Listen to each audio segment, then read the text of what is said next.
The Dota Pro circuit is well underway and there has not been any major surprises yet. Before we get to the highlights of the week, here are some news that you may have missed. Before the DPC began, teams and managers were afraid of less competitive games. Unfortunately, it looks like it won't change for the time being, or at least for this year of the DPC.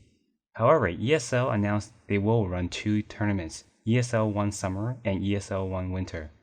ESL 1 Summer will be a studio LAN event without an audience, which will most likely take place following the second major of the season set as a primer before the International 10.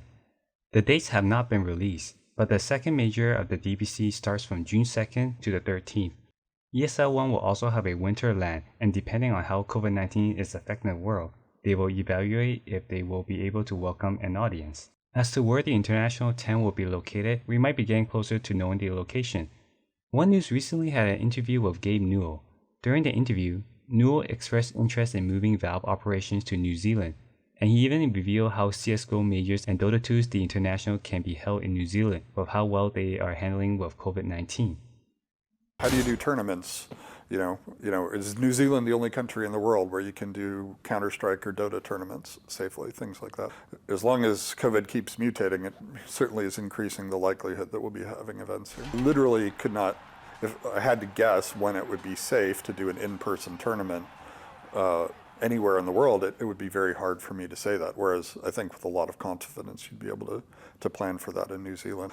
Hopefully the procedures can be put in place so that becomes feasible. Like, that this is what the quarantine would look like. It's a realistic possibility and gets more realistic all the time. New Zealand recently allowed fans back into the stadium, and hopefully the rest of the world as well, with vaccines rollout well underway. Dota 2 updated this past week to include a more informative and immersive viewing experience in the Dota 2 client. Each region standing, who's currently playing, can all be viewed here. And one last piece of news, Chicken Fighters got picked up by High Coast Esports in the EU region.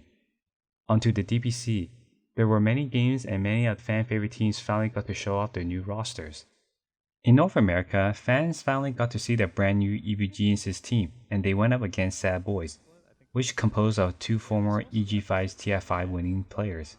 However, in this series, EG got the upper hand and won 2-1 after a big fight around Roshan's pit. Very low. Fear ready to run into this one. Ravage going to be used. Catches only onto 2 of them afterwards. BKB out from Abed. Aegis is on Arteezy. They got the cheese still in the pit. The big jump in from Abed, catching onto all of them. It is the electric rave, and well, maybe a chance for a turn here with the Hex on a Storm, but no. The E-Blade comes out in time. They're blowing them all to pieces.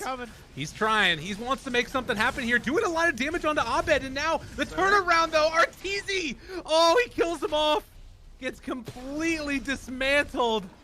That one hurt. That one really hurt. And GG's is the call. Arteezy gives him the tip afterwards. A little bit of appreciation for what happened earlier in the series.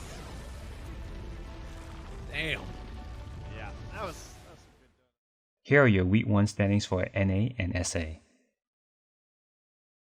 Up in Europe, Team Secret shows Mud Golem to never let up or you will lose your base and the game in a matter of seconds. And this is, the tier 4's starting to be taken down by Matu. What have they got to stop him? Doesn't look like a whole lot here. Skeeter, he's trying to step in, but the grab's there from the telekinesis to put the BKB. They'll jump over towards the Rubik. He wants to try for the easy kills first. He'll get one, and now he's going to try and get out. He jumps over towards the side. Just managed to heal up there with the Satanic and a big crit. So he won't die, but the base, it's falling. Tier 4 goes down. Matu's just looking to close this one up and get himself ready for bed. They're going to try once more to push him away, but the Cataclysm's coming out. Skeeter just hasn't got the damage to kill these cores as the base goes down. GG's called, and Secret will take this game 3. In another European match, it was OG against High Coast Esports, and OG displayed perfect execution against the new squad. To be here if they try and jump Charlie, already getting nuked down to half HP. He's got to head back to base. Boy, he nearly dies. Oh my god. He's, popped a very aggressive BKB to try and run in and get a Sunder off, but he's not able to do anything with it. So now he's not got a BKB ready for this fight. They get the coil down onto Ricky. Mid-1, still able to find that BKB pop, and Thompson just blows up Supreme. The decays, it's too much. Look how much strength he has. He's trying to get them speared into the base. It's not happening though. And indeed, Thompson just racking up the decays from a distance. The crits come out from mid when they're just killing them inside the fountain. Look at Charlie's HP pool. He's missing 70 strength. He's 1400 Oh HP. no, look at This is Thompson's. insane. 6k HP and it's only growing. He's into the base. He's ready to start tanking the fountain hits here. As Charlie, dead again. Zibe, he'll fall. GG is called, and OG. Here are your standings for EU and CIS.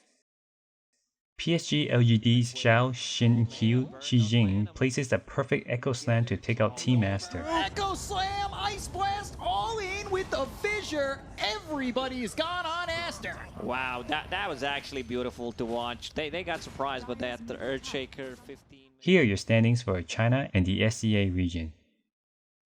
Thanks for watching, have a good week and subscribe, thumbs up or down. Share some feedback in the comment section if you have any.